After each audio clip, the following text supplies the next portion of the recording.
যদি 100 জন মানুষ দেখে যে অমুক এক মেয়ের সাথে এই ছেলে বিবাহিত ব্যক্তি রেপ করা বা পরকীয়া সম্পর্ক করার কারণে এই শাস্তি দেওয়া হয়েছে, বাকিরা এই পাপে উৎসাহ পাবে না পাপ ছেড়ে দিবে? এটা বোঝার জন্য কি খুব বেশি কমন সেন্সের দরকার আছে? একজন ধরেন সমকামিতা করেছে, শাস্তি দেওয়া হবে মৃত্যুদণ্ড, ইসলামের বিধান। এখন বাকিরা দেখলো, তারা কি উৎসাহ পাবে না ওটা ছেড়ে দিবে? হত্যার বদলে হত্যা, কেউ যদি কারো চোখ উপড়ে ফেলে তারও চোখ উপড়ে ফেলতে হবে, কোরআনের বিধান। কেউ যদি কারো কান কেটে ফেলে ওরও কান কেটে ফেলতে হবে। দাঁত ঘুষি মেরে ভেঙে দিয়েছে, ওরও দাঁত কি করবে? ভেঙে দেবে। জান নিয়ে নিয়েছে, জানের বদলে জান, কিসাস। এই বিধান যদি সবাই দেখে তাহলে কি পাপ বাড়বে? হত্যাকাণ্ড বাড়বে না কমবে? এখন আমাকে বলেন তো, বর্তমান প্রচলিত যে বিষয়গুলো চলছে পুরো বিশ্বে, আমি বাংলাদেশ নিয়ে কথা বলি না খুব একটা, কারণ আমাদের চিন্তা বিশ্ব নিয়ে। কি নিয়ে? আল্লাহ পাকের, আমার এটা কি ভৈরব না? আল্লাহ পাকের ভৈরবের কোনো পরোয়া নাই তো, আল্লাহ পাকের ঢাকার কোনো পরোয়া নাই, আল্লাহ পাকের বাংলাদেশের কোনো পরোয়া নাই, আল্লাহ পাকের পাকিস্তানের কোনো পরোয়া নাই। আল্লাহ রাব্বুল আলামিনের কোন দেশের মানুষের উপরে আল্লাহ পাকের কোনো পরোয়া নাই। আল্লাহ সুবহানাহু ওয়া তাআলা চাইলে ইসলাম ইয়েমেনে কায়েম করতে পারেন, সিরিয়াতে করতে পারেন, অস্ট্রেলিয়ায় করতে পারেন, ওই আমেরিকায় করতে পারেন, রাশিয়াতেও করতে পারেন। কার হাতে ক্ষমতা? আল্লাহ পাকের কোনো পরোয়া নেই আমাদের। আমরা যদি আমাদের কাজ ঠিকঠাক মতো করি আমরা সফল হব, যদি না করি আমাদের লস। আল্লাহ রাব্বুল আলামিনের লস বলতে কিছু নাই, আছে? আল্লাহ পাকের কিচ্ছু যায় আসে না, আমরা জাস্ট একটা সুযোগ পেয়েছি মাত্র। তো এই জন্যে আমাদের মূল জায়গাটা হচ্ছে জেরুজালেম। মূল জায়গাটা কি? ওইখান থেকে পুরো বিশ্ব ইসলামী খেলাফতটা কায়েম হবে সামনে, এটা হাদিসের মধ্যে আসছে। এবং আমাদের কন্টিনেন্টের মধ্যে খোরাসান একটা বরকতময় জায়গা। এটা কোন জায়গা সেটা আপনারা স্টাডি করে দেখে নেবেন। নবী সাল্লাল্লাহু আলাইহি ওয়াসাল্লাম হকপন্থীদের একটা জামা এখানে থাকবে, এমনটা হাদিসে পাওয়া যায়। এবং তারা যুদ্ধ করতে করতে করতে করতে শেষ পর্যন্ত বাইতুল মুকাদ্দাস জয় করবে ইনশাআল্লাহ। এটা হতে যাচ্ছে। তাহলে আমরা কিন্তু হকের অনেক কাছাকাছি আছি। আমরা যদি সুযোগ নষ্ট করি এটা আমাদের ব্যর্থতা, আল্লাহ পাকের কোনো কিছু যায় আসে না। আপনি সেজদা করেন বা না করেন। একজন আলেম আমাকে বলেছিলেন, ওনার কাছে দার্স নিচ্ছিলাম, তিনি বলছিলেন যে এই যে রাস্তার মধ্যে আমরা যখন হাঁটি একটা পোকা পড়ে আছে, ধরেন একটা ফল পড়ে আছে, ফলের মধ্যে পোকা ধরে গেছে, বাজার করতে গিয়েছেন একটা ফল দেখছেন ওর মধ্যে পোকা পড়ে গেছে। এমনকি আমরা ওয়াশরুমে যাই, ওয়াশরুম যদি মাইক্রোস্কোপ দিয়ে দেখেন ব্যাকটেরিয়া আছে না নাই? আছে না? ওরা পর্যন্ত আল্লাহর তাসবিহ পাঠ করে, সুবহানাল্লাহ। তো আল্লাহ পাক তো আমার নামাজের মুখাপেক্ষী না, আল্লাহ পাক তো আপনার নামাজের মুখাপেক্ষী না। আপনি পড়ছেন না, আপনি হতভাগা। এই আসমান জমিনে সবাই আল্লাহর তাসবিহ পাঠ করছে। আমার আল্লাহ এত বড়, আমাদের আল্লাহ এত বড়, এত মহান, পুরো মহাবিশ্বের সমস্ত সৃষ্টি আল্লাহর তাসবিহ পাঠ করছে। আমরা না করলে কি যায় আসে? আমরা তাসবিহ তাহলিল না করলে, কোরআন তেলাওয়াত না করলে, সালাত না পড়লে, তাহাজ্জুদ গোজন না হলে, হালাল না খাইলে আল্লাহ পাকে কিছু যায় আসে না? যায় আসে? এটাই যদি ফিল করেন তাহলে ইনশাআল্লাহ আপনি মাথাটা নত করে আল্লাহর কাছে ফিরে আসবেন। সেই অনুভূতিটা জাগ্রত করার চেষ্টা করছেন। আরেকটা অনুভূতি নেবেন বাসায় গিয়ে। এবার এগুলো আমরা ভাবি, এভাবে ভাবার চেষ্টা করি। এই যে আমরা এখানে বসে আছি, ধরেন 5000 মানুষ, কথার কথা, মনে করেন আমরা কেউই দুনিয়াতে নাই। এই দুনিয়ার ঘূর্ণন থেমে যাবে কি না? থেমে যাবে? এই দুনিয়া ঘুরবে না ঘুরবে না? রাত দিন আসবে না আসবে না? আমাদের পরিবার থাকবে না থাকবে না? মাঝখান থেকে আমরা আমাদের সময়টা এবং সুযোগটা নষ্ট করলাম। অতএব এত চিন্তা বাদ দেন, চাকরির কি হবে, ব্যবসার কি হবে, আমার মা বোনের কি হবে, আমার পরিবারের কি হবে, আমার এইটার কি সেটার কি, সব চিন্তা বাদ দেন। আপনি এখন আগে চিন্তা করেন যে আমরা দুনিয়াতে কিভাবে আল্লাহর দিন পালন করব, কিভাবে পরকালে নাজাত পাবো। আগে নিজের চিন্তা করেন। আমরা তো মানুষের চিন্তা করে করে লাইফ নষ্ট করে ফেলে দিলাম। এখন আপনারা শিক্ষা নিচ্ছেন না দিনের। কেন শিক্ষা নিচ্ছেন না? কারণ আপনারা চিন্তা করেন যে একটা সার্টিফিকেট দরকার, চাকরি পাইতে হবে। এই ফ্লোতে যেতে যেতে আপনার 20 বছর 25 বছর চলে যাবে, পরে আফসোস করবেন। ওই সার্টিফিকেট আপনি কার জন্য চান? নিজের জন্য, একটা ভালো মেয়েকে বিয়ে করতে চান, হালাল খাইতে চান, এই তো আপনার সন্তানদের ভবিষ্যৎ চান। এটাই তো আমাদের গোল, নাকি? আল্লাহ পাক এগুলো করতে নিষেধ করেন নাই, কিন্তু দিনের শিক্ষা এবং আমল বাদ দিয়ে নয়। আমরা এখন এই দুনিয়ার পিছনে ছুটতে ছুটতে আল্লাহকে ভুলে যাই, রাসূলকে ভুলে যাই, নামাজকে ভুলে যাই, কোরআনকে ভুলে যাই। এটাই সবচেয়ে সমস্যা আমাদের, এইটাই সবচেয়ে বড় সমস্যা। যে যুব সমাজ সালাত আদায় করছে না, এরা আল্লাহর জন্য জিহাদ করবে? কশ্চিন কালেও না। যে যুব সমাজ কোরআন তেলাওয়াতই করতে জানে না, আবেগে খালি বলতে পারে যে হ্যাঁ কোরআনের জন্য জান দিতে প্রস্তুত, কিন্তু পারবে না এটা করতে। যে যুব সমাজ হারাম সম্পর্ক থেকে বের হতে পারছেন না, কিভাবে চিন্তা করলেন যে আপনি বাইতুল মুকাদ্দাস জয় করবেন? যে যুব সমাজ সুদ ছাড়তে পারতেছে না, পাবজি ফ্রি ফায়ার ছাড়তে পারতেছে না, সমকামিতার দিকে ধাবিত হচ্ছে, ট্রান্সজেন্ডার দিকে ধাবিত হচ্ছে, ফ্রি মিক্সিং অ্যাভেলেবল, এই যুব সমাজ বাইতুল মুকাদ্দাস জয় করবে না। কোন যুব সমাজ করবে আমি পরে আসতেছি ওইদিকে। আগে বোঝেন এই সিচুয়েশনে এইভাবে হবে না ভাই। আর একটা চিন্তা আমরা বাদ দিব, কোন রকম পাস করার চিন্তাটা বাদ দিব। আমাদের সবার একটা চিন্তা হয়ে থাকে, কি চিন্তা? কোন রকম পার পাইলেই পার। চিন্তা করি যে কোন রকম যদি বাঁচতে পারি তাইলেই হবে। সাহাবায়ে কেরাম এইভাবে চিন্তা করতেন না, তাবেঈন ইসলাম এইভাবে চিন্তা করতেন না, তাবেঈন, চার ইমাম, আমাদের খোলাফায়ে রাশিদিন, আইম্মাতুল মুজতাহিদ, তারা এইভাবে চিন্তা করতেন না। তারা চিন্তা করতেন আমি মানে নর্মাল মুসলিম হব না, আমি এক্সট্রা অর্ডিনারি মুসলিম হব। একটা নর্মাল মুসলিম, আল্লাহ পাক আমাদেরকে কিন্তু এক্সট্রা অর্ডিনারি হতে বলছেন, সূরা মুলকের মধ্যেও আছে কিন্তু, তাবারাকাল্লাযী বিয়াদিহিল মুলক ওয়া হুয়া আলা কুল্লি শাইইন কাদির আল্লাযী খালাকাল মাউতা ওয়াল হায়াতা লিয়াবলুয়াকুম আইয়ুকুম আহসানু আমালা। এই যে কথাটা বলছেন, আল্লাহ পাক জীবন মৃত্যু সৃষ্টি করেছেন, আল্লাহ পাক দেখতে চান, লিয়াবলুয়াকুম তোমাদেরকে পরীক্ষা করতে চান, আইয়ুকুম তোমাদের মধ্যে কে, আহসানু আমালা আমলে আহসান কে, সবচেয়ে ভালো কে। আল্লাহ পাক দেখতে চান না যে গরু খাওয়া মুসলিম কে, কে জুমায় জুমায় নামাজ পড়তে যায়, ঠিক আছে, কে খালি ঈদের নামাজ পড়তে যায়, কে খালি নামাজ পড়ে আবার সুদও খায়, যে এবার যাকাতও দেয়, এদিকে দুর্নীতিও করে, উমরা হজ করে আবার এদিকে মানুষের হক নষ্ট করে। এইটা আল্লাহ দেখতে চান না। আল্লাহ পাক দেখতে চান আমলে শ্রেষ্ঠকে, মানে ক্লাসে ফার্স্ট কে হয়।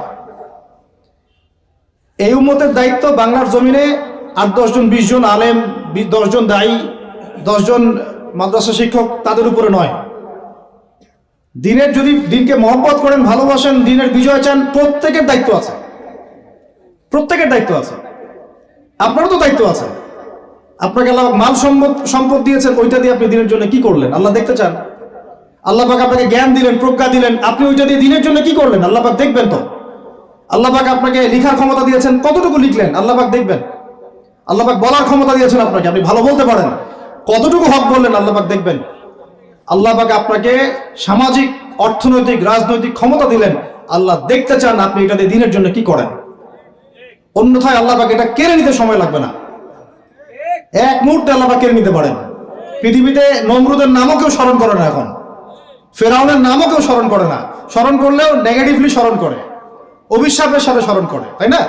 প্রশংসার সাথে স্মরণ করে না। কত শত সম্প্রদায় আল্লাহ পাক বলেছেন ওয়ালাকাদ আহলাকনা ক্বাবলাহুম মিনাল কুরুন, কত সম্প্রদায় আমি ধ্বংস করে দিয়েছি তোমাদের আগে।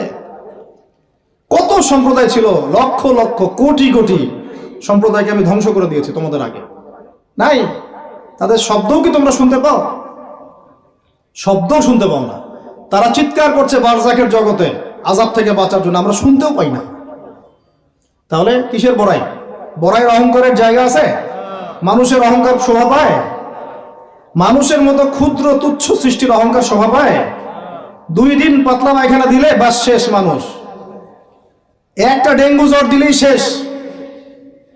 এই যে ঢাকার শহর বস্তুবাদী হয়ে যাচ্ছেন দিন দিন, পুরো পশ্চিম আদলে এক ঝাঁকুনিতে 50 লাখ মানুষ মরতে পারে, এক ঝাঁকুনিতে, খালি 5-6-7 মাত্রার মানুষকে আল্লাহ পাক ছোট্ট একটা ক্যান্সারের ভাইরাস দিয়ে শেষ করে ফেলতে পারেন, সামান্য একটা মহামারীর বাতাস দিয়ে লাখ লাখ মানুষকে মারতে পারেন। মানুষের অহংকার শোভা পায়? কোন মানুষ নামাজ পড়ে না চিন্তা করেছেন? যে মানুষের হৃদস্পন্দন, শ্বাস আল্লাহ নিয়ন্ত্রণ করছেন, একটু শ্বাসকষ্ট হলেই হাসপাস উড়ে যায়। বড় একজন আলেম তেলাওয়াত করছেন, কোরআন তেলাওয়াত, নামাজে আমরা পিছনে নামাজ পড়ছি, শ্বাসকষ্টের কারণে তেলাওয়াতের পুরো আয়াতটা তেলাওয়াত করতে পারেন না, থেমে থেমে তেলাওয়াত করতে হয়। তখন আমার মনের মধ্যে চিন্তা আসলো, সুবহানাল্লাহ, এত বড় আলেম, আল্লাহ পাক তাকে এইভাবে শ্বাসকষ্ট দিয়ে পরীক্ষা করছেন, অথচ আল্লাহ পাক আমাকে এখান থেকে মুক্ত রাখছেন, আমি তো তার মতো তেলাওয়াতও করি না।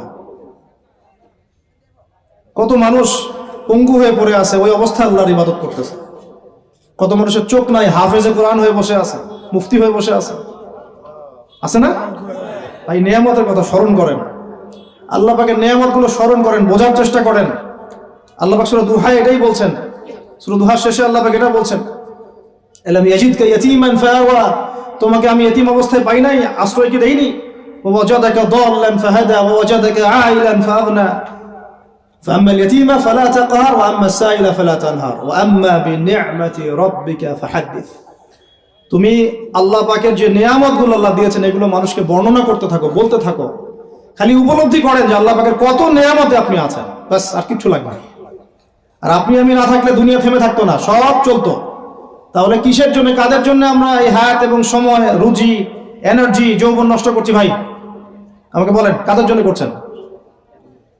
যে আল্লাহর হাতে আপনার প্রাণ, একটু প্রেশার আপ ডাউন করলেই শেষ, একটু শ্বাসকষ্ট হলেই শেষ, একটু মহামারী দিলেই মাস শেষ। সেই মানুষ নামাজ পড়ে না, সেই মানুষ যাকাত দেয় না, সেই মানুষ বলছে যে পর্দা এই যুগে চলে না, ওই যুগে চলতো। সেই মানুষ মুসলমানদেরকে বলছে এরা এখন মৌলবাদী হয়ে যাচ্ছে। সেই মানুষের সারাদিন কাজ প্রোপাগান্ডা হচ্ছে, ইসলামের বিরুদ্ধাচরণ করা, প্রিন্ট মিডিয়া দিয়ে, ইলেকট্রনিক মিডিয়া দিয়ে, ইত্যাদি ইত্যাদি। কোন মানুষের? যেই মানুষের এতটুকু ক্ষমতা নাই যে নিজে আগামীকালের খবর নেবে, নিজে আগামীকালের খবর নেবে, এইটুকু ক্ষমতা যে মানুষের নাই, সেই মানুষ আজকে এই কাজ করে বেড়াচ্ছে। আল্লাহ পাক আমাদের সঙ্গে কথাগুলো বোঝার তৌফিক দান। আল্লাহ পাক সর্বপ্রথম আমাকে জানা অনুযায়ী আমল করার তৌফিক দান করেন, যা বলি তার উপর আমল করার তৌফিক দান করেন, এবং আপনাদের সবাইকে শোনা অনুযায়ী আমল করার তৌফিক দান করেন। আমি বলছিলাম কায়েম আর দাওয়া এক জিনিস নয়। আমি দাওয়া দিচ্ছি, ইসলামের কথা বলছি, তো দাওয়াতের ক্ষেত্রে এই বিষয়গুলো খেয়াল রাখবেন। কেন একটা সমাজের মধ্যে সুদের প্রসার বাড়বে? কেন বাড়বে? কেন একটা সমাজের মধ্যে, মুসলিম সমাজে খ্রিস্টান মিশনারিরা অবাধে দাওয়াতি কাজ করবে এবং দলে দলে মানুষকে খ্রিস্টান বানাবে? কেন? আর কেন মুসলমানদের ঈমান এত দুর্বল হবে যে তারা এইভাবে সামান্য একটা চাকরি বা ক্ষমতার টাকার জন্য, বাড়ির জন্য ঈমান বিক্রি করে দিবে? দেশের, বিশ্বের খবর রাখার চেষ্টা করেন। আনাচে কানাচে এগুলো ছড়িয়ে যাচ্ছে। আগে ছিল যে নিউট্রালাইজেশনের কথা বলছিলাম না, আগে ছিল যে মানুষ হারাম খাইতে দ্বিধাবোধ করতো, যে মানুষ জেনে ফেললে কি বলবে, চিচি করবে।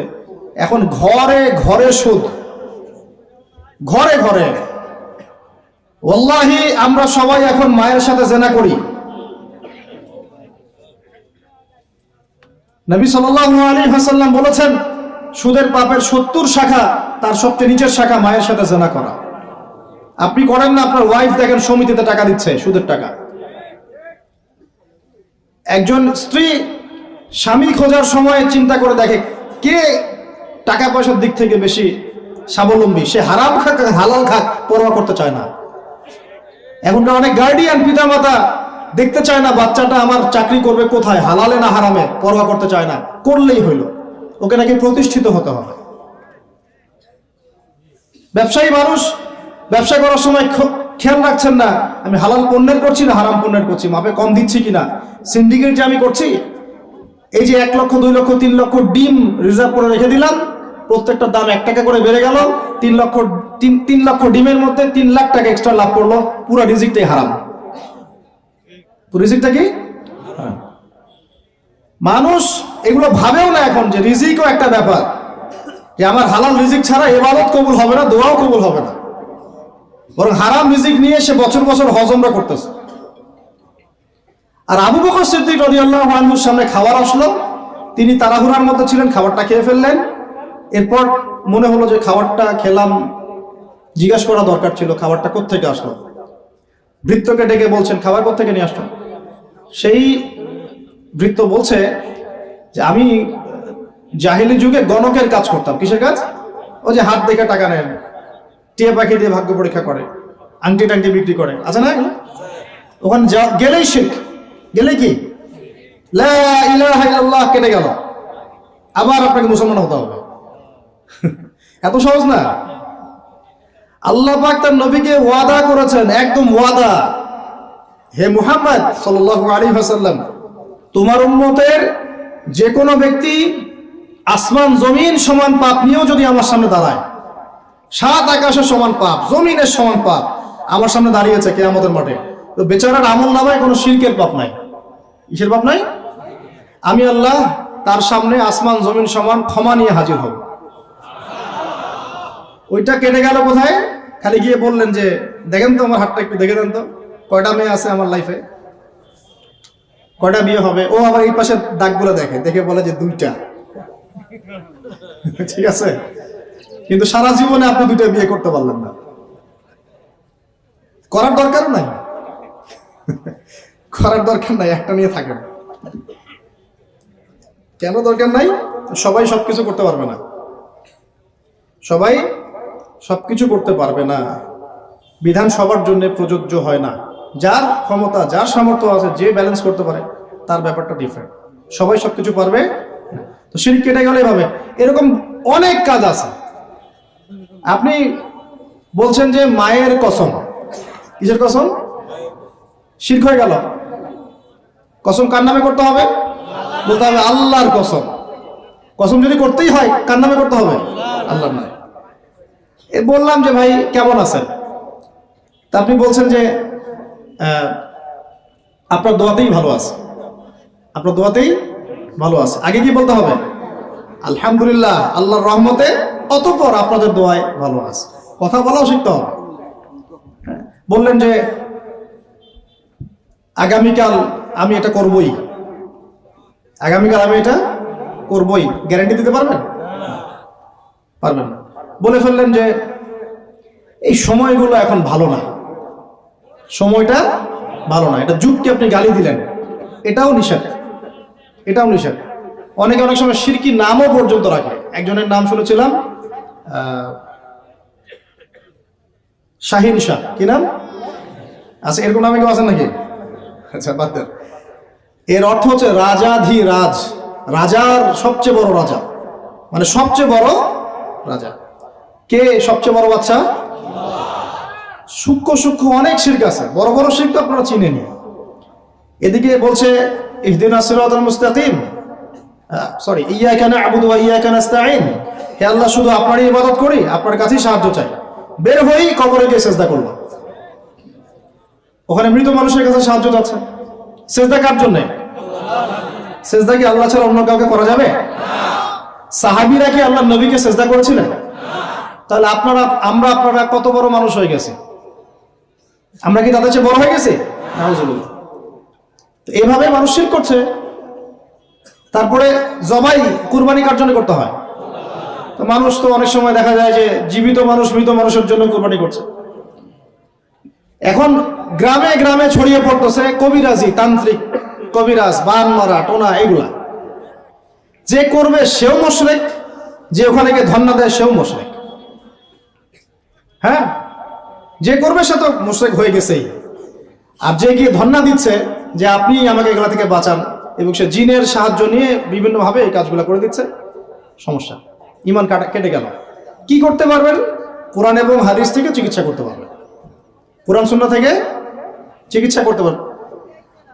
এগুলো বলা ঠিক না, বা পাবলিকলি বলা হয়তো উচিত না। এগুলো আমাদের বিরুদ্ধেও করে মানুষ। হ্যাঁ, আমাদের বিরুদ্ধেও মানুষ এগুলো করে, আর মনে করে আমরা এগুলো বুঝবো না, বা আমাদের এইসব দোয়া কালাম জানা নাই, বা আল্লাহ পাক আমাদেরকে হেফাজত করবেন না, এমনটা মনে করে। আরে সমস্ত কাফেরকে যদি এক পাল্লা রাখা হয়, আল্লাহ পাকের সূরা ফাতিহাকে এক পাল্লা রাখা হয়, তুমি পারবা নাকি? তো অযথা এইসব পরিশ্রম করো কেন? বরং কোরআন সুন্নাহ দিয়ে আল্লাহর কাছে এমন চিকিৎসা নেওয়া যায়, যেই চিকিৎসা ও তো অতিক্রম করতে পারবেই না, বরং করতে গেলে ও নিজে ধ্বংস হয়ে যাবে। কোরআনের উপর যেতে পারবে? এগুলো দিন দিন বাড়তেছে। আমি আপনাদেরকে কিছু চিকিৎসা বলে দিই, এগুলো আমল করলেন ইনশাআল্লাহ আল্লাহ পাক আপনাদেরকে হেফাজত করবেন ইনশাআল্লাহ। 1 নাম্বার তো নামাজ তো অবশ্যই পড়বেন, পবিত্র থাকবেন ওযু অবস্থায়। 3 নাম্বার আয়াতুল কুরসি পড়বেন, আয়াতুল কুরসি। কোন সূরা আছে এটা? সূরা বাকারার 255 নম্বর আয়াত, আয়াতুল কুরসি। আর পড়বেন সূরা বাকারার শেষের 3 আয়াত, সূরা বাকারার শেষের 3 আয়াত। এর আগে সূরা ফাতিহা আছে, তারপরে পড়বেন সূরা ফালাক, নাস, ইখলাস, কাফিরুন। সূরা ফালাক, নাস, ইখলাস, কাফিরুন। পড়বেন সূরা জিনের প্রথম 10 আয়াত। কোন সূরা? সূরা জিনের প্রথম 10 আয়াত। পারলে পুরা সূরা ইয়াসিন, সূরা ইয়াসিন, তারপর সূরা সাফফাত এর প্রথম 10 আয়াত, এর সাথে সূরা কাহাফের প্রথম 10 আয়াত, তারপরে সূরা তাহা, সূরা ইউনুস আর সূরা আরাফ। এই তিনটা সূরায় জাদু, বান, টোনার এগুলোর বিরুদ্ধে কিছু আয়াত আছে। যেমন قالوا يا موسى إما أن تلقي وإما أن نكون أول من ألقى قال بل ألقوا فإذا حبالهم وعصيهم يخيل إليه من سحرهم أنها تسعى فأوجس في نفسه خيفة موسى قلنا لا تخف إنك أنت الأعلى وألق ما يمينك تلقف ما صنعوا إنما صنعوا كيد ساحر ولا يفلح الساحر حيث أتى। মানে এগুলো অর্থ জানলে আপনারা বুঝবেন। এগুলো পড়লে এগুলো একদম লোহার তরবারি দিয়ে যেমন আঘাত করা হয় এভাবে আঘাত করা হয়, সব শেষ হয়ে যাবে ইনশাআল্লাহ তাআলা, ইনশাআল্লাহ তাআলা। তো কেউ যদি এগুলোতে আসক্ত থাকেন, এটা শিরক। এটা কি? উমর রাদিয়াল্লাহু আনহুর যুগে তিনি ফরমান জারি করেছিলেন যে কেউ যদি জাদুবিদ্যার চর্চা করে তাকে হত্যা করবে, একদম গর্দান নামে কতল করে দিবে। এটা ইসলামিক লস। ইসলামিক তো বললাম, ইসলামিক লস কায়েম করা এখন আমাদের পক্ষে সম্ভব, এখন সম্ভব না। আপনাদের কি মনে হয় ঈসা ইবনে মারইয়াম এসে মানব রচিত বিধান দিয়ে তার খেলাফা রাষ্ট্র কায়েম করবেন? জাতিসংঘে গিয়ে বলবেন যে আমাকে ফিলিস্তিনে একটা স্বাধীন রাষ্ট্র প্রতিষ্ঠার অনুমতি দেন, বলবেন? ডলার দিয়ে কেনাবেচা করবেন, তাই মনে হয় আপনাদের? ইলেকট্রনিক মানি দিয়ে, ক্যাশলেস সোসাইটি দিয়ে, এগুলো যা করার আছে করে নেন। করতে করতে যখন ক্ষান্ত হবেন, আল্লাহ পাক তখন ঈসা ইবনে মারইয়ামকে পাঠাবেন ইনশাআল্লাহ। পৃথিবীর সমস্ত জুলুম উঠে যাবে ইনশাআল্লাহ। কোনো মাজলুমের অধিকার আর খর্বিত হবে না, প্রত্যেক মাজলুম তার অধিকার ফিরে পাবে ইনশাআল্লাহ। একটা ফিলিস্তিনের বাচ্চার রক্তের প্রতিশোধ আমরা নিব ইনশাআল্লাহ। একটা বোনের ইজ্জতের বদলা আমরা নিব ইনশাআল্লাহ। একটা ভাই যাদেরকে অন্যায়ভাবে হত্যা করা হয়েছে এদের রক্তের বদলা আমরা নিব ইনশাআল্লাহ। আমরা বেঁচে না থাকলে আমার সন্তান নিবে ইনশাআল্লাহ, ও বেঁচে না থাকলে তার সন্তান নেবে ইনশাআল্লাহ। আমরা কিছু ভুলি নাই, ভুলে যাবো না ইনশাআল্লাহ। দুনিয়া ততদিন পর্যন্ত ফানা হবে না যতদিন এই দৃশ্য বিশ্ববাসী না দেখছে ইনশাআল্লাহ। তোমাদের যা করার আছে করো, যা ইচ্ছা করতে থাকো। এখন বিশ্বের মুসলমানদের রক্তের হোলি খেলায় মেতেছে ওরা। যেখানে মুসলমান সেখানেই নির্যাতন, চায়নায় নির্যাতন, ওইখানে ইয়াতে কি বলবো, ওটা কি সিরিয়াতে নির্যাতন, তারপর ইয়েমেনে নির্যাতন, ফিলিস্তিনে নির্যাতন, ইরাকে করে গেল, হ্যাঁ, তারপরে লেবাননে করে, জর্ডানে করতেছে, আরব কান্ট্রিগুলোর মধ্যে, আফ্রিকার কান্ট্রিগুলো, যে কোনো জায়গাতে তাকান দেখবেন খালি মুসলমানদের উপর নির্যাতন আর নির্যাতন চলতেছে। এর জন্য শুধু ওরা দায়ী নয়, এর জন্য আমরাও দায়ী। কেন নির্যাতন আসবে না, কেন আল্লাহর গজব আসবে না? কারণ নবী সাল্লাল্লাহু আলাইহি ওয়াসাল্লাম বলেই গিয়েছিলেন যে শেষ জামানায় কাফের মুশরিকরা তোমাদেরকে এমন ভাবে আঁকড়ে ধরবে, ঘিরে ধরবে, যেন দস্তরখানায় সবাই খাবার খেতে বসেছে। মানে আমরা সবাই দস্তরখানায় খাবার খেতে বসলে যেমন করে বসি একসাথে, ওইভাবে তোমাদের উপর আগ্রাসী হবে এরা। সাহাবীরা ওই যুগে বলছিলেন, ইয়া রাসূলুল্লাহ সাল্লাল্লাহু আলাইহি ওয়াসাল্লাম, আমরা কি ওই সময় সংখ্যায় কম হব? অবাক হয়েছিলেন তারা, কারণ ওই সময় তো ইসলামের বিজয়ের যুগ। আমাদের এইরকম অবস্থা হবে যেখানে আমরা 313 মিলে 1000 বদরে ঠেকাই দেই, 700 মিলে উহুদের 3000 ঠেকাই দেই, মোতাব যুদ্ধে আমরা কত 3000 নিয়ে 2 লাখকে ঠেকাই দেই। ওই মুসলমানদের এই অবস্থা হবে? সাহাবীরা বলছিলেন অবাক হয়ে। তখন নবীজি বলছেন, হ্যাঁ, তোমাদের অবস্থা ওইরকম হবে। তোমরা সংখ্যায় হবা সমুদ্রের ফেনার মতো। সমুদ্রের, দেখতে পারতেছেন এখন খালি নাম খাওয়া আসতে মুসলিম বাড়তেই আছে। সমুদ্রের ফেনার মতো, কিন্তু দুইটা জিনিস তোমাদেরকে পেয়ে বসবে। এই দুইটার কারণে এই পরিণতি তোমাদের হবে। এক নম্বর হচ্ছে তোমাদের মধ্যে দুনিয়ার মোহাব্বত তোমাদেরকে পেয়ে বসবে, আর একটা আল ওয়াহান তোমাদেরকে ধরে ফেলবে। সাহাবীরা বলছে, ওয়াহান কি? নবীজি বলছেন, তোমরা আল্লাহর পথে জীবন দিতে চাইবে না। এই ভয়, আল্লাহর পথে জীবন দেওয়ার ভয় তোমাদেরকে পেয়ে বসবে। এই দুইটা যখন তোমাদেরকে পেয়ে বসবে, তখন এই কাফের, মুশরিক, মুনাফিক যারা যারা আছে সবাই মিলে তোমাদেরকে একটা কচু কাটা করে ফেলবে। হয়নি এখন এটা? শুধু এই যুগে না, প্রত্যেক যুগে যুগে যখনই মুসলমানদের উপর এই দুটা এসেছে, তখনই মুসলমানরা আক্রমণের শিকার হয়েছে। কখনো তাতারিদের হাতে, হ্যাঁ ওই যে চেঙ্গিস খানের বংশধর মনে আছে, মঙ্গলরা ওরা এসে মুসলমানদেরকে একদম কেটে ফেলে দিয়েছিল। কতদিন, 40 দিনের মধ্যে বাগদাদে ওরা মনে হয় প্রায় 10 থেকে 15 লক্ষ মানুষকে হত্যা করেছে, ওই তাতারিরা মুসলমানদেরকে আব্বাসীয়দের সময়। এরকম হিস্ট্রি অনেক আছে। তারপরে যখন এই ফাতেমি সাম্রাজ্য চলছিল তখন ক্রুসেডাররা এসে মুসলমানদেরকে হত্যা করেছে। তারপরে আবার করেছে জেঙ্গিদের সময়, আইয়ুবীদের সময়, এমনকি মোগল সাম্রাজ্য। এর আগেও যখন দুনিয়া প্রীতি আর ওহান ঢুকে গিয়েছিল তখন দেখা গেছে যে মুসলমানদের মধ্যেই মারামারি চলতেছে। হ্যাঁ, ওখান থেকে গিয়ে কর্ডোবা ইসলামী খেলাফত হচ্ছে। এগুলি হিস্ট্রি পড়বেন, ইতিহাস নিয়ে ইনশাআল্লাহ একদিন কথা হবে।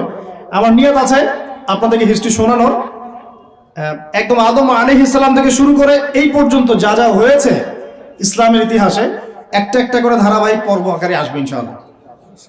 এতে করে খুব অল্প সময়, হয়তো 10 মিনিটের মাদ্রাসা এমন হতে পারে, বা 10 থেকে 15 মিনিটের মাদ্রাসা, এর মধ্যেই একটা একটা করে পর্বে একটা একটা করে হিস্ট্রি আসবে ইনশাআল্লাহ। যদিও খুব টাফ এই কাজটা করা এবং এটার জন্য অনেক ইনভেস্টমেন্টের দরকার, আল্লাহ পাক যেন সহজ করে দেন। তো মূল কথাটা আমি বলছি যে যখন আমরা এভাবে দুনিয়া প্রেমে ঢুকে গিয়েছি এবং আল্লাহর পথ থেকে সরে আসছি, মার খেতে হয়েছে। এখন আমাকে বলেন তো দেখি, আমরা কি আমাদের অবস্থার উন্নতি চাই না? এতক্ষণ যা বুঝালাম এতে কি বুঝতে পারলেন যে দিন এখন শুধু একটা নিভু নিভু বাতির মতো জ্বলছে? গুটি কয়েক মানুষের মধ্যে হক সীমাবদ্ধ হয়ে যাচ্ছে। প্রবলেমগুলো কি আপনারা ফাইন্ড আউট করতে পারেন? প্রবলেমগুলো দেখেন, সারা বিশ্বে ইসলামী কোনো খেলাফত আছে?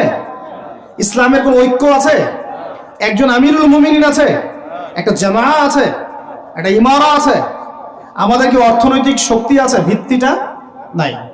পুরো বিশ্বের রাজনৈতিক ক্ষমতাকে আমরা নিয়ন্ত্রণ করি না। পুরো বিশ্বের মিডিয়াগুলো কি আমাদের?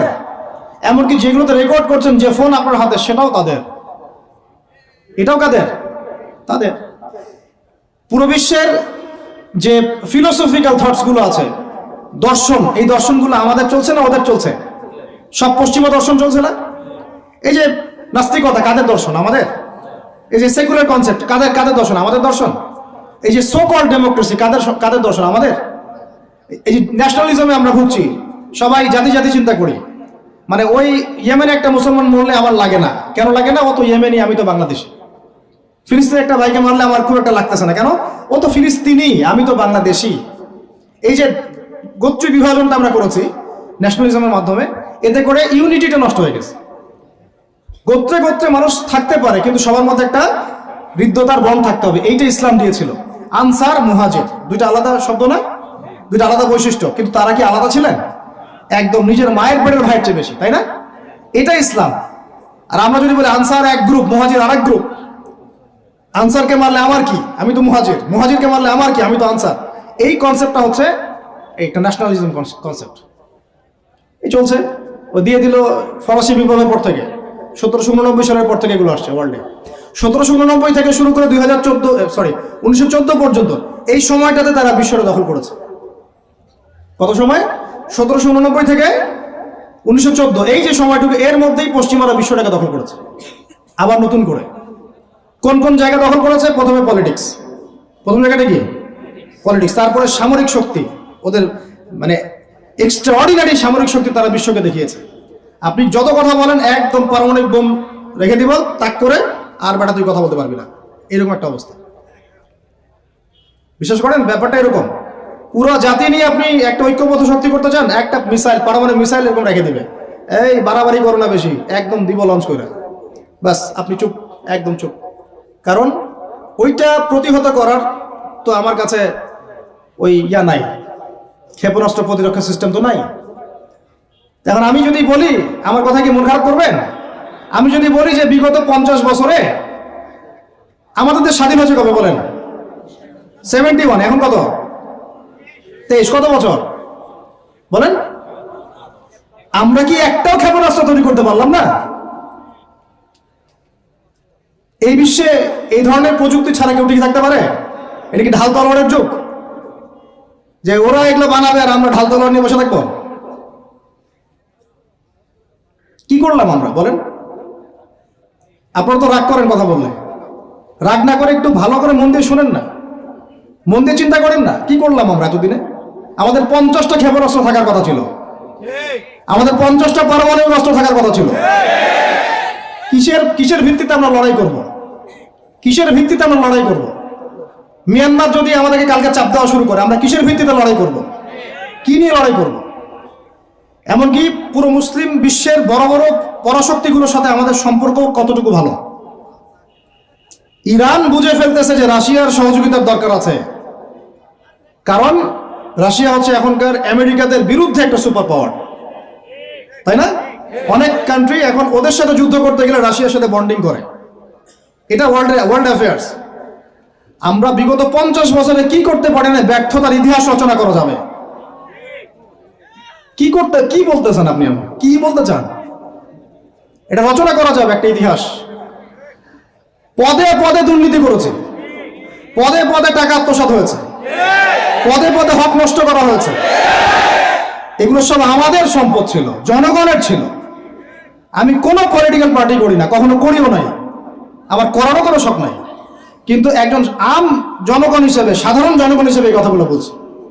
প্রত্যেক পদে পদে দুর্নীতি, টাকা আত্মসাৎ, সিস্টেম লস। কেন? একটা ছেলে যোগ্যতা আছে, চাকরি পাবে না কেন? ওই ছেলের যোগ্যতা আছে, কেন চাকরি পাবে না? আপনি আল্লাহর কাছে কি জবাব দিবেন? আপনারা বলেন, আপনারা আল্লাহর কাছে কি জবাব দিবেন? ওর যোগ্যতা আছে, কেন সে পেল না? কেন একটা গভর্নমেন্ট প্রতিষ্ঠানের মধ্যে পদে পদে আমাকে ফাইল ট্রান্সফার করতে হবে, সবাইকে টাকা খাওয়াতে হবে কেন? আমার তো যোগ্যতা আছে, আমি তো হকের উপর আছি। বিসিএস তো কোচিং আমিও করেছি, আমি তো ক্যাডার হতে পারতাম, আমি কেন হতে পারলাম না? কেন চান্স দিলেন না? কেন বড় বড় পরীক্ষার প্রশ্ন ফাঁস হয়ে যাবে? কেন একজন ডক্টর যাকে আমরা আমাদের ট্যাক্সের টাকা দিয়ে আমাদের ভাইরা বেতন দিচ্ছে, ও কেন দেরি করে হসপিটালে আসবে? কেন আসবে? কে ব্যবস্থা নিবে এগুলোর এগেইনস্টে? আমরা ব্যবস্থা নিতে পারবো? আপনাকেই তো নিতে হবে। উমর ইবনে খাত্তাবের মতো শাসক কে হবে? আপনাকে হতে হবে, আমরা তো হব না। আর আমাদের সেই যোগ্যতাও নাই, ইচ্ছাও নাই। আমরা দায়িত্ব নিতে চাই না, দায়িত্ব ছেড়ে দিতে চাই। ইসলাম কি বলে? দায়িত্ব নিতে বলে না ইসলাম বলে যে যোগ্যকে দায়িত্ব দিয়ে দাও। কোন সাহাবী দায়িত্ব নিজেকে চেয়ে নেন নাই কখনো, বলেছেন আমাকে দেওয়ার দরকার নেই, তাকে দিয়ে দাও। আবু বকর সিদ্দিকের পর উমর ইবনে খাত্তাব পর্যন্ত বলছিলেন আমাকে দিয়েন না, প্রয়োজন আলীকে দেন, উসমানকে দেন। উমরের মতো মানুষ এই কথা বলছিলেন। আর আমরা এখন কি করি ভাই? আমার চরিত্র সবচেয়ে ভালো, আমারে দেন, আমারে।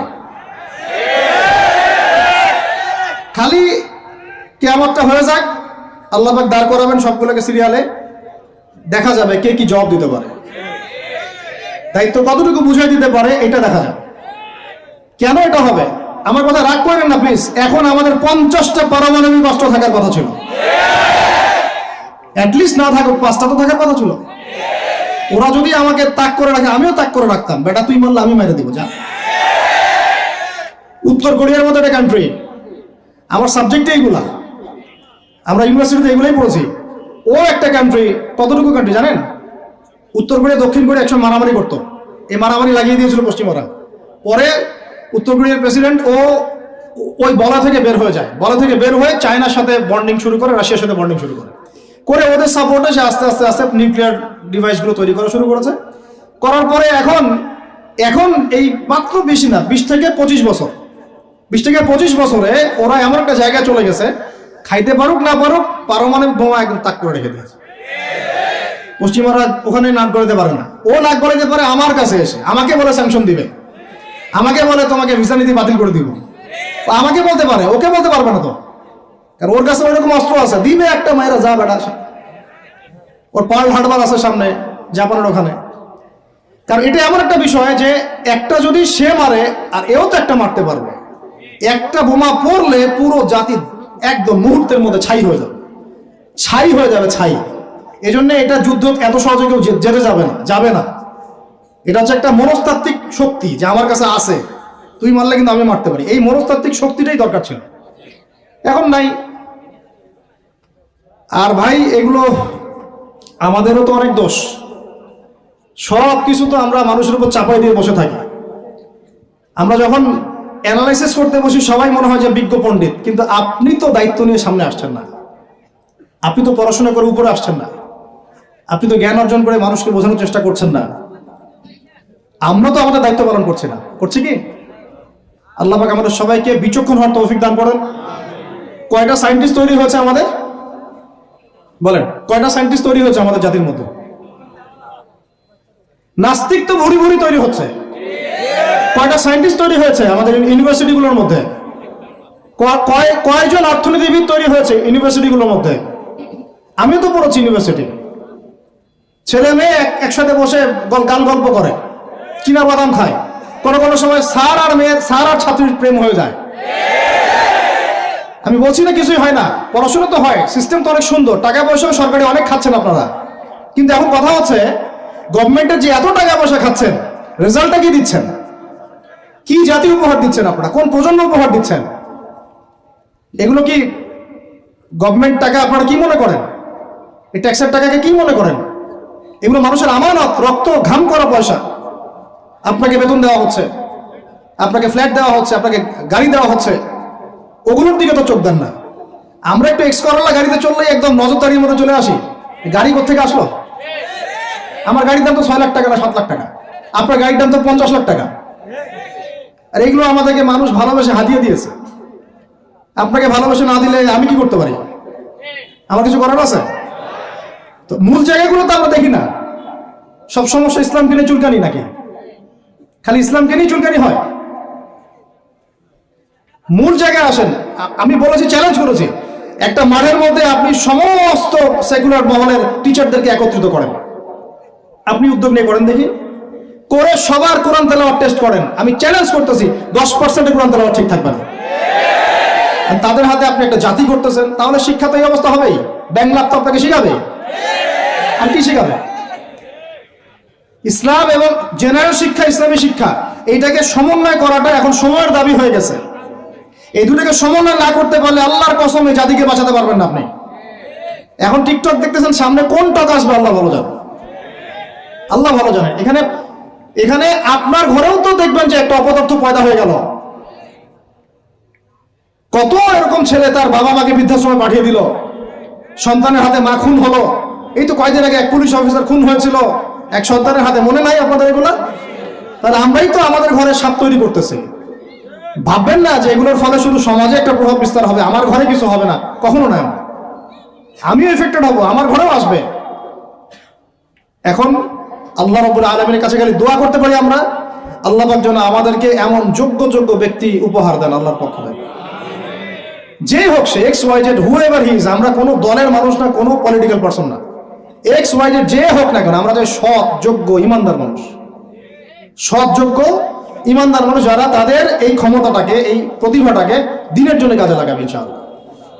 এরকম মানুষ চান না আপনারা? এটা দোয়া করতে হয়, আল্লাহ যেন কবুল করে না, আমিন। আর আমাদেরকেও হতে হবে আনুগত্যশীল, এবং আমরা শান্তিপূর্ণ কোনো পরিবেশের মধ্যে বিদ্রোহ করতে যাব না। কারণ এগুলো করলে রাষ্ট্রের আরো ক্ষতি হয়, উপকারের চেয়ে কি হয়? ক্ষতি বেশি হয়। আমরা দোয়া করব, চেষ্টা চালাবো, আল্লাহ রাব্বুল আলামিনের কাছে মুজাহাদা চালিয়ে যাব, এবং আমরা গঠনমূলক সমালোচনার মধ্য দিয়ে আমরা তাদের কাজের পজিটিভ নেগেটিভ বিষয়গুলো উপস্থাপন করতে পারি। এরপর যদি তারা দাওয়াত কবুল না করে, তাদের কবর তাদের, আপনার আমার কবর আমাদের। লাকুম দীনুকুম ওয়ালিয়া দিন। ব্যাস, এটা আমাদের দায়িত্ব। এখন আমার কথাটা আমি গুছিয়ে নিব, কনক্লুশনের দিকে একটু আমার দিকে মনোযোগ দেন। আর শেষে গিয়ে আমি আপনাদেরকে 5টা প্রশ্ন করবো। কয়টা ভাই? সেরা 5 জন, যে 5 জন অ্যান্সার দিতে পারবেন তাদের জন্য আমি হাদিয়া নিয়ে আসছি। 5টা বই আমি আমার পক্ষ থেকে উপহার দেবো ইনশাআল্লাহ। ঠিক আছে? এই যে লেকচারটা দিয়েছি এর উপরেই 5টা প্রশ্ন হবে ইনশাআল্লাহ। দেখবো কে কতটুকু লেকচার শুনেছেন। কনক্লুশনটা এখন শোনেন। পুরো বিশ্বের প্রেক্ষাপটটা এখন আমাদের অনুকূলে না। আমার সাথে বলেন তো, কি বললাম? পুরো বিশ্বের প্রেক্ষাপটটা আমাদের অনুকূলে না। বিশ্বের বড় বড় সেক্টরগুলো মনে রাখবেন, বড় বড় সেক্টরগুলো হচ্ছে 1 রাজনীতি, 2 ভূ রাজনীতি, 3 অর্থনীতি, 4 সংস্কৃতি, 5 শিক্ষা, এবং 6 প্রযুক্তি। কটা বললাম? 6টা। এই প্রতিটা বিষয় এখন আমরা নিয়ন্ত্রণ করি না। এটাই বাস্তব, এটাই সত্য। কারা নিয়ন্ত্রণ করে? ইসলামের দুশমনরা করে। ইসলামের দুশমনরা করে। এবং দুশমন বলতে সব ইহুদি, সব খ্রিস্টান নয়। মনে করবেন না যে হিন্দু ভাই ইসলামের দুশমন, না, সবাই ইসলামের দুশমন না। তাদের মধ্যে অনেক ভালো মানুষ আছে, ইহুদিদের মধ্যেও কিছু ভালো মানুষ আছে। একজন ইহুদি সকালবেলা এসে উহুদের যুদ্ধ করেছিল, একটা সেজদাও দেয় নাই, বেচারা শহীদ হয়ে জান্নাতে চলে গেছে। ইহুদিদের মধ্যে আব্দুল্লাহ বিন সালামের মতো বড় আলেম ছিলেন, সব ইহুদি না আর সব খ্রিস্টান না, খ্রিস্টানদের মধ্যে বাদশা নাজাশির মতো মানুষ ছিলেন, মুসলমানদেরকে আশ্রয় দিয়েছিলেন। তাহলে কারা সমস্যা? জায়নিস্টরা। কারা? ইহুদি খ্রিস্টানদের মধ্যে একটা দল আছে, একটা ইউনিটি আছে, বন্ডিং আছে, এটাকে আমরা অ্যালায়েন্স বলি। এটা হচ্ছে জায়নিস্ট মুভমেন্ট, জায়নবাদী। এটা নিয়ে একটা বই আছে, অনেক বই আছে, ইউনিভার্সিটিতে অনেক বই পড়ানো হয়। এখন একটা বই ভালো চলছে, the secrets of Zionism, the secrets of Zionism. এই বইটাও পড়লে আপনারা বুঝতে পারবেন, অনেক কিছু বুঝতে পারবেন। তো হেনরি ফোর্ডের লেখা, উনি আগে জায়নি ছিলেন, পরে বের হয়ে আসছেন, তওবা করে ফিরে আসছে আর কি। তো এরা হচ্ছে এই বিষয়গুলো নিয়ন্ত্রণ করে, প্রতিটা বিষয়, প্রত্যেকটা বিষয়, ব্যাংকিং সিস্টেম থেকে শুরু করে পলিটিক্যাল অ্যাফেয়ার্স, এভরিথিং। আমাদের হাতে কিছু নাই, কিন্তু আমরা বললাম যে ফিউচারে ঈসা আলাইহিস সালাম আসবেন এবং এটা কায়েম করবেন, এই তো কনক্লুশন। তাহলে মাঝখানে যে সময়টা বাকি আছে, এই সময়টাতে কাদের হাতে বা কোন বৈশিষ্ট্য ধারণ করতে পারলে আমাদের হাতে ওই বিজয়টা হবে, এই তো প্রশ্ন না? এই না বিষয়টা? মাঝখানে একটা সময় তাহলে বাকি, সামনেও দেখলাম কি হতে যাচ্ছে, ঈসা ইবনে মারিয়াম আসবেন, ইমামুল মাহদী আসবেন, এই খেলাফা কায়েম হবে ইনশাআল্লাহ। তবে মাহদী আবার আনাচে কানাচে অনেক মাহদী বের হচ্ছে, এগুলো মাহদী না, ভুলেও এসবের পাত্তা দিবেন না, একদমই পাত্তা দিবেন না। আমার কাছে শুনেন, এগুলো নিয়ে আমরা স্টাডি করতেছি না দীর্ঘদিন থেকে। মালহামা না হওয়া পর্যন্ত মাহদী আসবেন না। কি হওয়া পর্যন্ত? মালহামা মানে গ্রেট ওয়ার, বিশাল যুদ্ধ, একদম ম্যাসাকার যুদ্ধ, মানে 99% কম্পিউটার মারা যাবে, যোদ্ধা না 100 জনের মধ্যে 99 জন মারা যাবে। যে বাঁচবে সে মনে করবে আমি সেই ব্যক্তি যে বাঁচবো, সবাই আশা নিয়ে যাবে ওখানে। কি নিয়ে হবে যুদ্ধ? ইরাকের ইউফ্রেটিস নদীর সোনার পাহাড়কে কেন্দ্র করে, ইরাকের ইউফ্রেটিস নদীর, ফোরাত নদীর সোনার পাহাড়কে কেন্দ্র করে। আর বললাম যে হোলি ল্যান্ড তারা চায়, ওই নীলনদ থেকে ফোরাত, এই পুরোটাই হোলি ল্যান্ড, নীলনদ থেকে ফোরাত পুরোটাই হোলি ল্যান্ড, ওরা পুরোটাই দখল করতে চাচ্ছে। ওরা শুধু গাজা চায় না, লাস্ট 100 বছর থেকে ওরা এই মিশনে হাঁটতে হাঁটতে হাঁটতে মোটামুটি এখন 70-80% জায়গায় কিন্তু দখল করে ফেলেছে, ফেলে নাই? ওইটা আরেকটা ইস্যু, ইনশাআল্লাহ প্যালেস্টাইনে আরেকদিন কথা হবে। এখন মূল কথায় আসেন, তাহলে আমরা ফিউচারটাও জানি, বর্তমানটাও বুঝতে পারছি। এখন এইসব মাহদীদের পিছনে ছুটবেন না, ইমাম মাহদী আসবেন, যখন আসবেন আমরা চিনতে পারবো ইনশাআল্লাহ। তবে আমার মনে হয় যদি ওই সময় এইসব মিডিয়াগুলো থাকে আর এরকম কিছু মুনাফিক আহলুন নেফাক থাকে, তারা ইমাম মাহদীকেও সন্ত্রাসী বলে দিবে, আমার তাই মনে হয়। আল্লাহ মাফ করুক। এখন মাঝখানে একটা প্রজন্ম দরকার। আমরা যদি আল্লাহর কবুলিয়ত পাই, হয়তো আমরা যদি এই সময়টা পেয়ে যাই, যদি আমরা না পাই আমাদের ফিউচার জেনারেশন, যদি তারা না পায় তাদের ফিউচার জেনারেশন, এইভাবে হয়তো চলতে থাকবে। কখন সেই প্রজন্ম আসবে আর কোন বৈশিষ্ট্য তাদের থাকবে, এর আগে আমি জাস্ট আপনাদেরকে 2টা আয়াত শোনাচ্ছি। এক, আল্লাহ পাক বলছেন ইন তানসুরুল্লাহ ইয়ানসুরকুম, সূরা মুহাম্মাদে আছে, তোমরা যদি আল্লাহকে সাহায্য করো আল্লাহ তোমাদেরকে সাহায্য করবে। আমার সাথে বলেন, তোমরা যদি আল্লাহকে সাহায্য করো আল্লাহ তোমাদেরকে সাহায্য করবে। মানে আল্লাহর কি সাহায্যের দরকার আছে? তোমরা আল্লাহকে সাহায্য করো বলতে তোমরা যদি আল্লাহর দ্বীনকে সাহায্য করো, তোমরা যদি আল্লাহর দ্বীনকে সাহায্য করো আল্লাহ তোমাদেরকে সাহায্য করবেন। ওয়া ইউসাব্বিত আকদামাকুম, তোমাদের পা আল্লাহ পাক শক্ত করে দিবেন ইনশাআল্লাহ। একটা। 2 নম্বর, ইন্নাল্লাহা লা ইউগাইয়িরু মা বিকওমিন হাত্তা ইউগাইয়িরু মা বিআনফুসিহিম, আল্লাহ পাক কোন কওমের কোন জাতির অবস্থা ততক্ষণ পর্যন্ত পরিবর্তন করেন না, সংশোধন করেন না, যতক্ষণ তারা নিজেরাই নিজেদের অবস্থা পরিবর্তনের চেষ্টা না করে। আয়াত তো পরিষ্কার। এখন তৈরন আবাবিল আসবে না, এসে ইসরায়েলে হামলা করবে না, পাথর নিক্ষেপ করবে না, এটা সেই যুগ না। এটা আবরাহার যুগ না যে হস্তি বাহিনীকে ধ্বংস করার জন্য তৈরন আবাবিল আসবে, এটা সেই যুগ নয়। এখন আবাবিল আপনাকেই হতে হবে, আমাকেই হতে হবে। কথা কি বুঝতে পারছেন?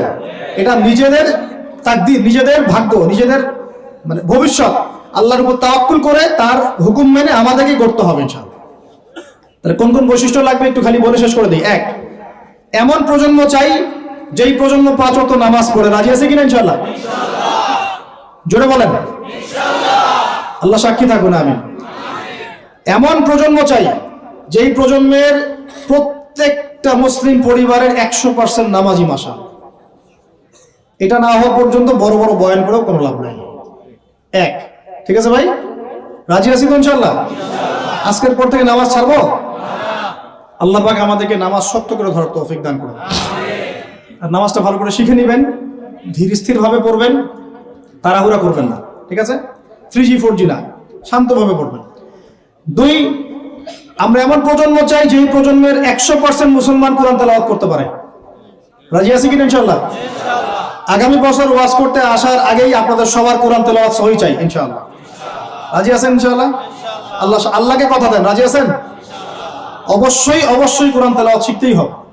যেমনি পারেন, যেভাবে পারেন, যত টাকা লাগুক, যার কাছে যেতে হয় হোক, যত দূরে সফর করতে হয় হোক, আপনার দায়িত্ব এটা, আমার দায়িত্ব না, হুজুরের দায়িত্ব না, এটা আপনার দায়িত্ব। আপনি কিভাবে শিখবেন আপনার ফিকির। 3 নাম্বার, আমরা এমন প্রজন্ম চাই যেই প্রজন্ম ভিতরে বাহিরে সুন্নতের অনুসারী। রাজি আছি ইনশাআল্লাহ? সবার চেহারা দাঁড়িয়ে থাকবে ইনশাআল্লাহ, সবার সুন্নতি লেবাস থাকবে ইনশাআল্লাহ, সুন্নতের আমল থাকবে ইনশাআল্লাহ। সুন্নতের জিন্দেগি বই পাওয়া যায়, কিনবেন, প্রত্যেকটা কাজের সুন্নত দেখে নেবেন, ঠিক আছে ভাই? প্রত্যেকটা কাজের সুন্নত আমল করার চেষ্টা করবো, আল্লাহ পাক তৌফিক দান করুন, আমিন। শেষ করে দিচ্ছি, মনোযোগ ধরে রাখেন, আর 5 মিনিট। 4 নাম্বার, এমন প্রজন্ম চাই যেই প্রজন্ম কোশ্চিনকালেও হারাম খাবে না। রাজি আছি ইনশাআল্লাহ? হারাম খাবো, সুদ খাবো, ঘুষ খাবো, দুর্নীতি করব, মানুষের সম্পদ আত্মসাৎ করব, অন্যায়ভাবে আমরা মানুষকে ঠকাবো? আল্লাহ পাক আমাদেরকে বোঝার তৌফিক দান করুন, আমিন। 5, এমন পরিবার চাই যেই পরিবার হবে পুরোপুরি ইসলামিক পরিবার। রাজি আছেন ইনশাআল্লাহ? আল্লাহ কবুল করুন, আমিন। এই জায়গাতে গিয়ে আপনাদেরকে একটা নসিহত করি, যুবকদেরকে, বেশিরভাগই তো অবিবাহিত নাকি? কি দুঃখ, কি কষ্ট। একটা কাজ করবেন, আগে একটা ছোটখাটো হালাল রিজিকের ব্যবস্থা করবেন, তারপরে বিয়ে শাদী। হালাল রিজিকের ব্যবস্থা না কইরা বিয়ে শাদী করতে যায় না, নিজের মান সম্মান গায়রত বলে কিছু থাকবে না, ঠিক আছে ভাই? আরো যে বলছি, ভুলেও বেদিন কোনো মেয়েকে বিয়ে করতে যায় না। দিনদার মেয়ে খুঁজবেন, আর দিনদার মেয়ে তো বাইরে সার্টিফিকেট লেবাস দেখে বোঝা যাবে না আসলে। এটা আপনাকে খোঁজখবর নিতে হবে, দেখতে হবে তার পরিবার কেমন, ব্যাকগ্রাউন্ড কেমন, মা কেমন, ইত্যাদি ইত্যাদি, তার কোয়ালিফিকেশন কেমন, এবং পাত্রী দেখেও নেবেন। পাশাপাশি আল্লাহর কাছে দোয়া করতে হবে বেশি করে। কি করতে হবে? স্ত্রী খাদিজার মতো হতে পারে, আবার নূহ আলাইহিস সালামের স্ত্রীর মতো হতে পারে। বুঝেন পার্থক্য? বুঝেন? খাদিজা রাদিয়াল্লাহু আনহা মানে কি? এমন একজন মহিয়সী নারী যে একজন মহাপুরুষের পিছনে সাপোর্ট দিচ্ছেন। সুবহানাল্লাহ, কি সাপোর্টটা দিয়েছেন, দেন নাই নবী সাল্লাল্লাহু আলাইহি ওয়াসাল্লামকে পুরো নবুয়তের জীবনে। এটাও হতে পারে তাকদীরে। আবার নূহ আলাইহিস সালামের স্ত্রী, মনে আছে? লূত আলাইহিস সালামের স্ত্রী, তারা দুজন নবী, তারা দুজন জান্নাতি, তাদের স্ত্রীরা হবে জাহান্নামী। বলেন নাউজুবিল্লাহ। তো এই জন্য তাকদীর কার হাতে? বাস আল্লাহর কাছেই বারবার ইস্তেখারা করে করে করে চেয়ে নিতে হবে, আল্লাহ আমাকে এমন একজন নেককার স্ত্রী দান করুন যিনি আমাকে আপনার পথে চলতে সাপোর্টিং হ্যান্ড হবে, আমাকে পিছন থেকে বুস্ট আপ করবে ইনশাআল্লাহ। আচ্ছা, ইনশাআল্লাহ ফ্যামিলি নিয়ে বিয়ে শাদী নিয়ে আরেকদিন ওয়াজ হবে ইনশাআল্লাহ। 5, কয়টা বলছি ভাই? 5টা না 6টা? 5টা। 6 নাম্বার, যে বাচ্চা কাচ্চা আছে আমাদের, ভাই বোন, ছোট ছোট বাচ্চা কাচ্চা যেগুলো, এক একজনকে এক একজন মর্দে মুজাহিদ হিসেবে তৈরি করবে। জি ইনশাআল্লাহ। তাহলে ওদেরকে আমরা পড়াশোনা করাবো কি পড়াশোনা করাবো? হ্যাঁ, কি পড়াবেন? হামটি টামটি নাকি Jack and Jill went up the hill, twinkle twinkle, কি পড়াবেন? ওর কচি মাথাটাকে তো সবাই নষ্ট করে ফেলতেছেন। বাচ্চা কাচ্চাদেরকে ইসলামিক মূল্যবোধ দিয়ে বড় কর। প্লিজ ভাই বসেন একটু, এগুলো করেন না, শেষ করতে দেন, পরিবেশটা বজায় রাখেন। আর 4টা পয়েন্ট, কয়টা? 6টা বলছি না? 7 নম্বর হচ্ছে, আল্লাহ পাক আমাদেরকে প্রতিভা দিয়েছেন না সবাইকে। কেউ লিখতে পারে, কেউ বলতে পারে, কেউ ব্যবসা ভালো বোঝে, কেউ ইন্টারনেট সেকশন ভালো বোঝে, এরকম আছে না? আল্লাহ পাক আপনাকে যা দিয়েছেন ওইটাকেই দিনের জন্য কাজে লাগাবেন। রাজি আছেন? 8 নাম্বার, আমাদের প্রত্যেক পরিবারের মা বোনদেরকে খাস পর্দা রাখতে হবে। নাস্তিকরা কি বলে বলুক, সেগুলোরা কি বলে বলুক, ইউনিভার্সিটি টিচার কি বলে বলুক, নেকাব খুলতে বাধ্য করে কি করে করুক, আপনি আপনার পরিবারকে পর্দা রাখবেন। যদি ওদিকে দেখেন যে কোনোভাবেই কাজ হচ্ছে না, ওই জগৎ ছেড়ে দিয়ে বাসায় চলে আসা, দরকার নেই পড়াশোনা। আমি আমার মেয়েকে মাদ্রাসায় পড়াবো, দরকার নেই আমার এই পড়াশোনা, ঠিক আছে? প্রয়োজনে নিজে প্রতিষ্ঠান করে আপনার সন্তানকে পড়াবেন। আপনার সামর্থ্য আছে, নিজে প্রতিষ্ঠান করেন, করে সন্তানকে পড়াশোনা করেন ইনশাআল্লাহ। আগে কি প্রতিষ্ঠান ছিল নাকি? যে যুগটা সোনালী যুগ, ওই যুগে কোনো শিক্ষা প্রতিষ্ঠানই ছিল না। মানুষ ওস্তাদের কাছে ম্যান টু ম্যান পড়তো। একজনের কাছে কোরআন, একজনের কাছে হাদিস, একজনের কাছে উসুল, একজনের কাছে আরবি, এভাবে পড়তো মানুষ। ওরা মানুষ হয় নাই? তো এখন পরিবেশ গড়ে তোলার ফিকির করব, যদি না পারি আমার সন্তানকে আমি ইসলামিক লাইনে পড়াবো ইনশাআল্লাহ। সামর্থ্য থাকলে নতুন নতুন প্রতিষ্ঠান গড়ে তুলবো ইনশাআল্লাহ। আল্লাহ পাক তৌফিক দান করেন। কয়টা বললাম? 8টা না 9টা? 8টা। 9 নাম্বার হচ্ছে আমরা সবাই মিলে সৎ কাজে আদেশ করব, অসৎ কাজে নিষেধ করব। একজনের দায়িত্ব না। আচ্ছা, এই উম্মতের দায়িত্ব আমার উপরে? এই উম্মতের দায়িত্ব আব্দুল মালিক সাহেবের উপরে? এই উম্মতের দায়িত্ব কি আল্লামা তৌকির উসমানী সাহেবের উপর দায়িত্ব? বলেন তো, সবার দায়িত্ব আছে না? সবাই মিলে এই যে আমর বিল মারুফ এবং নাহি আনিল মুনকারের কাজ করবো ইনশাআল্লাহ। আল্লাহর রাস্তায় সময় দিবেন, দাওয়াতের মেহনত করবেন, তাবলীগের মেহনত করবেন ইনশাআল্লাহ। আল্লাহ কবুল করুন, আমিন। আর 10 নম্বর হচ্ছে আমরা উম্মতের মধ্যে কোনো বিভক্তি সৃষ্টি করব না। উম্মতের মধ্যে কোনো বিভক্তি সৃষ্টি করব না। এমনিতেই 73 দলে নয়, 73,000 দলে আমরা বিভক্ত হয়ে গেছি। আর ভাই আল্লাহর রাস্তায় বাড়াইতে যাবেন না, ইস্যু পাগল হবেন না, মূল জায়গায় থাকবেন। উলামায়ে কেরামের সোহবতে থাকবেন, উলামায়ে কেরামের সাথে সম্পর্ক থাকবে। কমপক্ষে একজন ওস্তাদ আলেম শাইখকে ধরে থাকবেন, অন্তত একজন। আর যদি অনেক থাকে তাহলে আলহামদুলিল্লাহ। উম্মার মধ্যে বিভক্তি সৃষ্টি করবেন না, ফাটল বাড়াবেন না। ঐক্যবদ্ধ করতে পারেন না পারেন, বিভক্তি উস্কে দিবেন না। বরং যার যার মধ্যে ভালো যতটুকু আছে নিয়ে নিবেন, খারাপটা আপনি ছেড়ে দিবেন। সবাই সব কাজ করবে না। আপনার আমার বড় বড় লেভেলে সমালোচনা করার যোগ্যতা হয়নি, আপনি চুপ থাকবেন। তারা তাদের মধ্যে কি করছে না করছে এটা আপনার দেখতে হবে না। সবাইকেই স্ট্যাটাস দিতে হবে না, সবাইকেই লিখতে হবে না, সবাইকেই বলতে হবে না।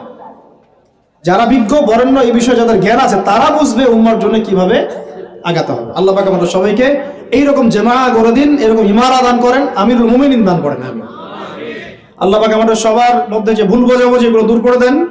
আমরা দোয়া করবো আল্লাহ পাক আমাদের প্রত্যেক রাজনৈতিক নেতা, প্রশাসনের ব্যক্তিবর্গ, অর্থনৈতিক নেতা, সাধারণ মানুষ, নারী, শিশু, আবাল বৃদ্ধ যারা আছে সবাইকে আল্লাহ পাক হেদায়েত দান করেন, সবাইকে আল্লাহ কবুল করেন, সবাইকে আল্লাহ পাক যেন ইসলাম বোঝার তৌফিক দান করেন।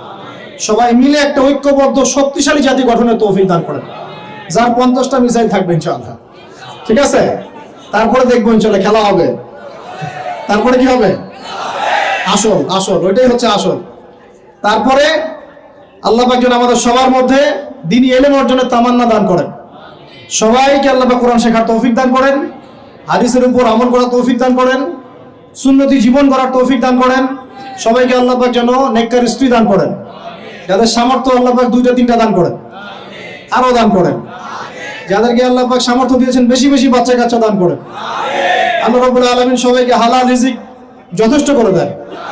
আমাদের সন্তানদেরকে মানুষ করার তৌফিক দান করেন এবং সর্বোপরি আমাদের জানমাল সময় শ্রমকে কাজে লাগায় আল্লাহর জমিনে ওই বাইতুল মুকাদ্দাস আবার বিজয় করার তৌফিক আমাদেরকে দান করেন। দিন কায়েমের তৌফিক আল্লাহ পাক দান করেন, আমিন। শেষ হয় নাই, 5টা প্রশ্ন হবে।